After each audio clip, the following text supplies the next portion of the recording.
High, এখন বাজে সকাল 7:30 এবং বাইরে ঝমঝমিয়ে বৃষ্টিও পড়ছে।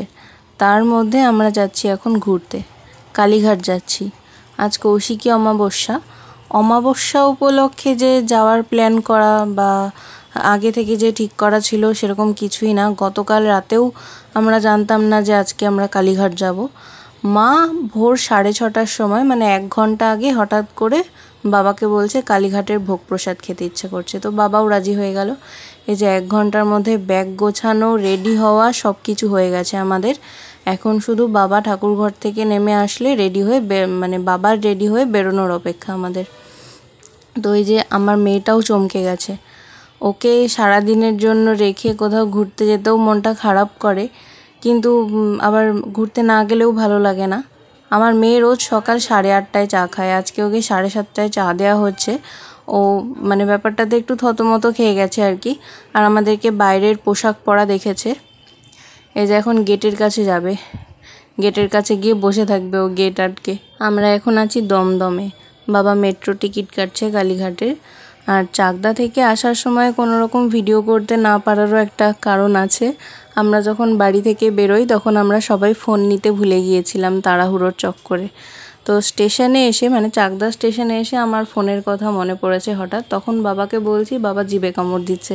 বাবা তখন ছুটে গেল বাড়িতে, গিয়ে ফোন নিয়ে আসলো এবং বাবা ফোন নিয়ে আসতে আসতে আমাদের ট্রেন ঢুকে গিয়েছিল। আমরা ছিলাম লেডিসে, বাবা উঠলো জেনারেলে। তো সেই কারণে বাবার কাছেই ফোনটা ছিল। এবার তখন আর কোনো ভিডিও করতে পারিনি। দমদমে এসে বাবার থেকে ফোন নিয়ে ভিডিওটা করলাম। এর আগের বার যখন কালীঘাট এসেছিলাম তখন স্কাই ওয়াকটা উদ্বোধন হয়েছিল না, তখন আমরা নিচ দিয়েই গেছিলাম আর প্রচণ্ড নোংরা ছিল রাস্তাতে, তো সেই সব পাড়িয়েই যেতে হয়েছিল। এবার স্কাই ওয়াক দিয়ে যেতে পেরে খুব ভালো লাগছে।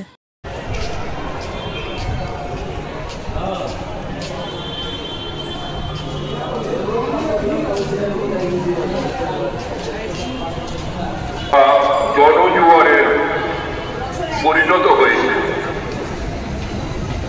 আজকের এই প্রকল্পের সুবিধা। পৌঁছে গেছি মায়ের মন্দিরে। আজকে কৌশিকী অমাবস্যা, তাও মায়ের মন্দিরে খুব একটা ভিড় দেখছি না। আবার হয়তো এটাও হতে পারে যে বাইরে ফাঁকা ভেতরে ভিড়। এর আগের বার যখন এসেছিলাম তখন বিকেলে এসেছিলাম, তখন অনেকটা লাইন ছিল। আর এবার এসে অমাবস্যার দিনেও এসে দেখছি মায়ের মন্দিরটা একটু ফাঁকা ফাঁকা। হতেও পারে ভেতরে ফাঁকা, তাহলে তো খুব ভালোই হয়। এখানে পুজো দিয়ে অন্য কোথাও ঘুরতে পারবো। সিদ্ধিবিনায়ক মন্দিরে একটু যাওয়ার ইচ্ছে আছে আজকে। এখানে যদি তাড়াতাড়ি পুজো দেওয়া হয়ে যায়, আশেপাশে ঘুরে তারপর এই মন্দির থেকে ভোগ প্রসাদ খেয়ে সিদ্ধিবিনায়ক মন্দিরে চলে যাব।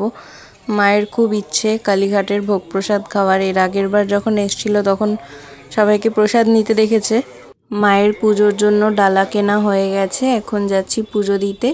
আর সকাল থেকেই বৃষ্টি পড়ে চলেছে, একটু থামার নাম নেই। এখন যদিও জোরে পড়ছে না, এখন ফোঁটা ফোঁটা পড়ছে। আর মায়ের মন্দিরের যে উঠোনটা সেটা প্রচণ্ড স্লিপ হয়ে আছে, পা টিপে টিপে চলতে হচ্ছে। সামনে তো দেখছি কার্পেট বিছিয়ে দিয়েছে, আর ভেতরে খুব একটা ভিড় নেই, দেখাই যাচ্ছে ভেতরে একদমই ভিড় নেই বললেই চলে। আমরা মায়ের মন্দিরে প্রবেশ করে একেবারে মায়ের মন্দিরের বারান্দায় উঠে তারপর লাইনে দাঁড়িয়েছি। ওই যে দূরে লাইনের ব্যারিকেডটা টোটালটাই ফাঁকা। খুব বেশি হলে 25 থেকে 30 জনের পিছনে দাঁড়িয়েছি আমরা। আমার মা হাসছে ভিড় নেই বলে। আজকে পুজো দেওয়া হয়ে গেছে, এখন এখানে একটু দাঁড়ালাম ছবি তুলবো বলে।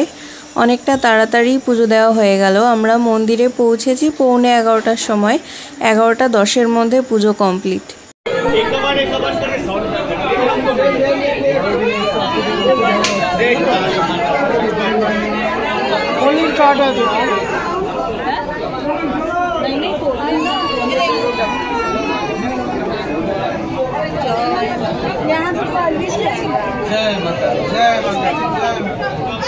প্রসাদও পেয়ে গেছি মন্দির থেকে।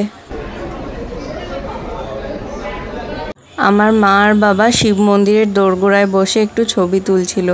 এই বাচ্চাটা এসে কিভাবে হতাশ দৃষ্টিতে তাকিয়ে রয়েছে মা আর বাবার দিকে। ইনি কিন্তু বিস্কুট খান না, ইনি নকুলদানা খান আর সন্দেশ খান, তাই এনারা ডায়েট কন্ট্রোল করা হয়ে ওঠে না। আমরা এখন চলেছি কেওড়াতলা মহাশ্মশানের দিকে। ওখানে মহাকাল মন্দির আছে, ভৈরব মন্দির আছে এবং আরও কয়েকটি মন্দির আছে, সেগুলো দেখব। আমরা যখন পুজো দেওয়ার লাইনে দাঁড়িয়েছিলাম তখন আমাদের সামনে যে ভদ্রমহিলা দাঁড়িয়েছিলেন তিনিই আমাদেরকে গল্প করছিলেন এই মন্দিরগুলোর কথা। তো আমরা ঠিক করলাম পুজো দেওয়ার শেষে সেই মন্দিরগুলো দেখে আসবো একবার। প্রচুর পায়রা, ওরা নিচ থেকে যখন উঠলো তখন আমি ভিডিওটা অনই করতে পারিনি।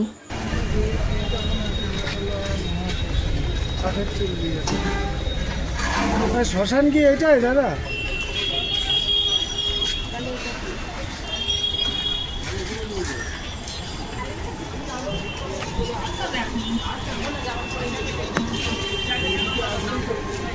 প্রথমে আমরা এলাম মহীশূর উদ্যান এবং বিষ্ণু মন্দিরে।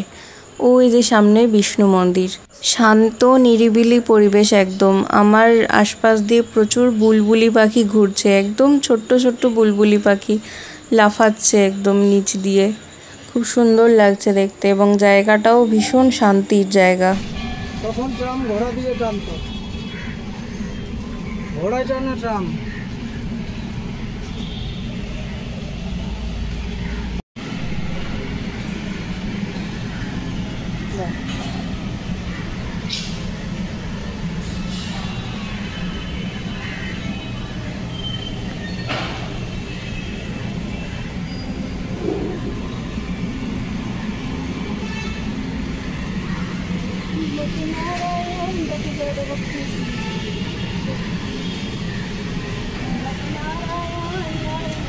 গঙ্গার ঘাট ছিল আগে এই রকম দেখতে।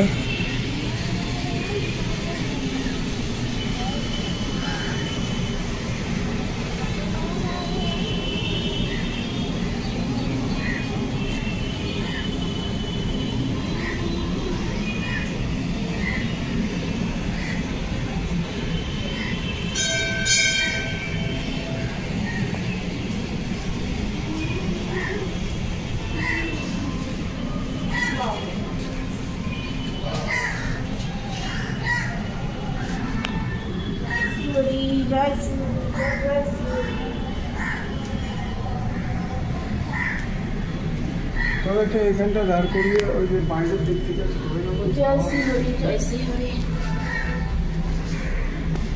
জয় শ্রী বিষ্ণু, জয় শ্রী হরি।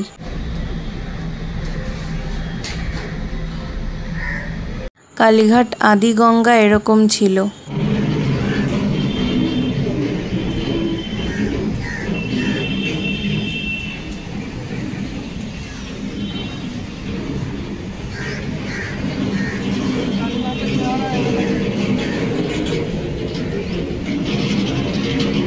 এটি কালীঘাট বাজারের পুরাতন চিত্র।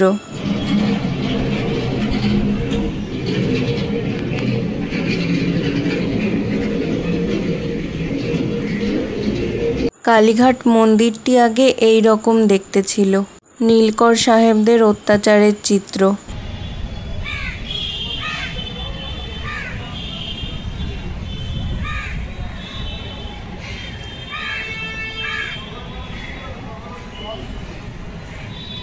বিষ্ণু মন্দিরের পাশেই বিভিন্ন রকম আউটডোর জিম ইকুইপমেন্ট রয়েছে। আমি একটা করছি আর বাকিগুলোতে কিছু স্টুডেন্ট বসে বই পড়ছে। তো সেক্ষেত্রে এইটাতেই আমি শুধু বসার সুযোগ পেয়েছি, আর একটাতে আমার মা বসে রয়েছে আর বাকিগুলো বুক হয়ে আছে।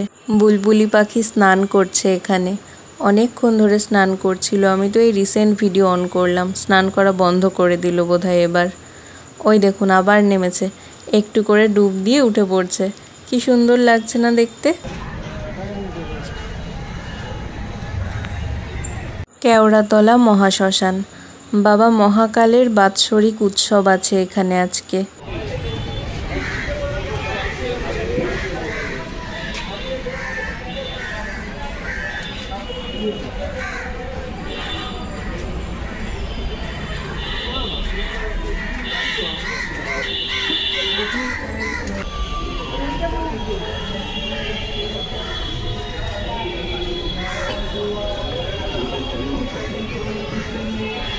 এদিকটাতে বোধহয় কৃষ্ণকালী মায়ের মন্দির রয়েছে।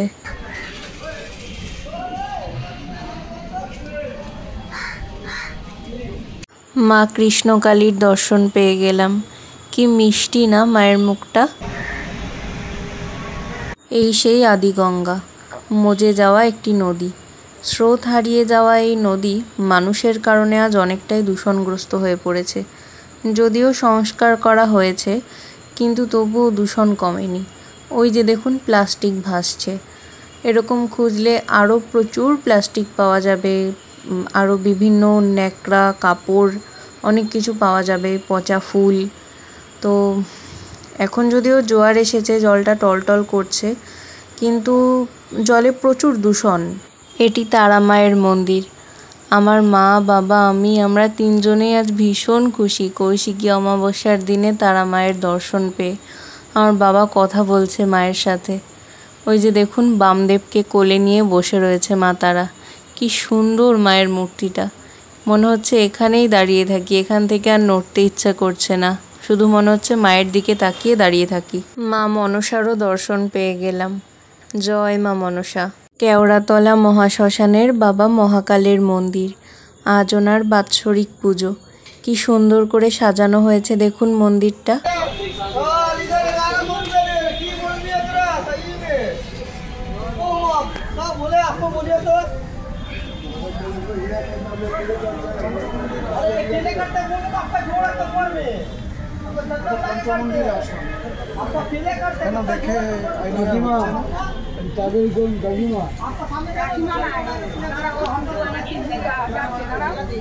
পঞ্চমন্ডির আসন এটা। দাদা আজকেই বাৎসরিক পুজো হয়? হ্যাঁ, তাহলে এটা কি সম্মান হবে? সায়রা হোম হবে, সায়রা দোকানে হোম হবে।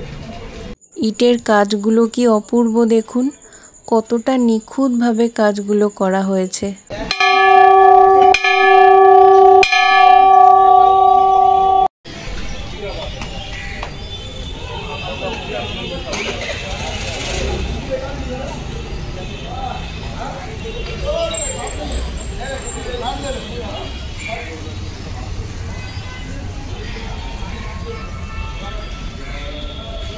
এটা কেওড়াতলা বার্নিং ঘাট। যদিও এখন গেট বন্ধ আছে, তাই ভেতরটা দেখাতে পারছি না আপনাদেরকে।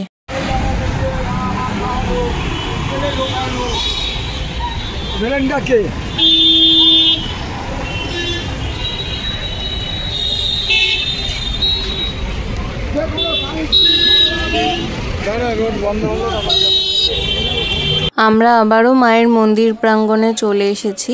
মায়ের মন্দিরে ভোগ প্রসাদ খাবো। যদিও এখনও ভোগ প্রসাদ বিতরণ করার ঢের দেরি আছে।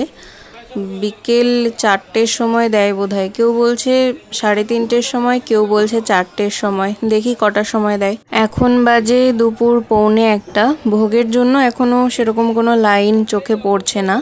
আমরা 4 নম্বর গেটের কাছে এসে দাঁড়িয়ে আছি। এই যে 4 নম্বর গেট দুপুর 1টার সময় বন্ধ করে দিয়েছে, আর আমরাই প্রথম লাইনে রয়েছি। গেট বন্ধ করার পর আমরাই প্রথম এখানে এসে বসেছিলাম। এখন আস্তে আস্তে ভিড় হচ্ছে। যদিও সবাই বলাবলি করছে যারা প্রথমে থাকে তারাই বরঞ্চ লাস্টে প্রসাদ পায়, মানে মানুষজন খুব ঠেলে গুতিয়ে ভেতরে ঢুকে যায়।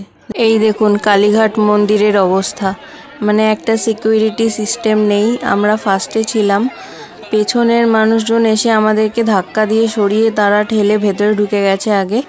আমার বাবা আমাকে এই লাইন থেকে বের করে দিল, কারণ আমি ভিড়ের মধ্যে অসুস্থ হয়ে যাচ্ছিলাম।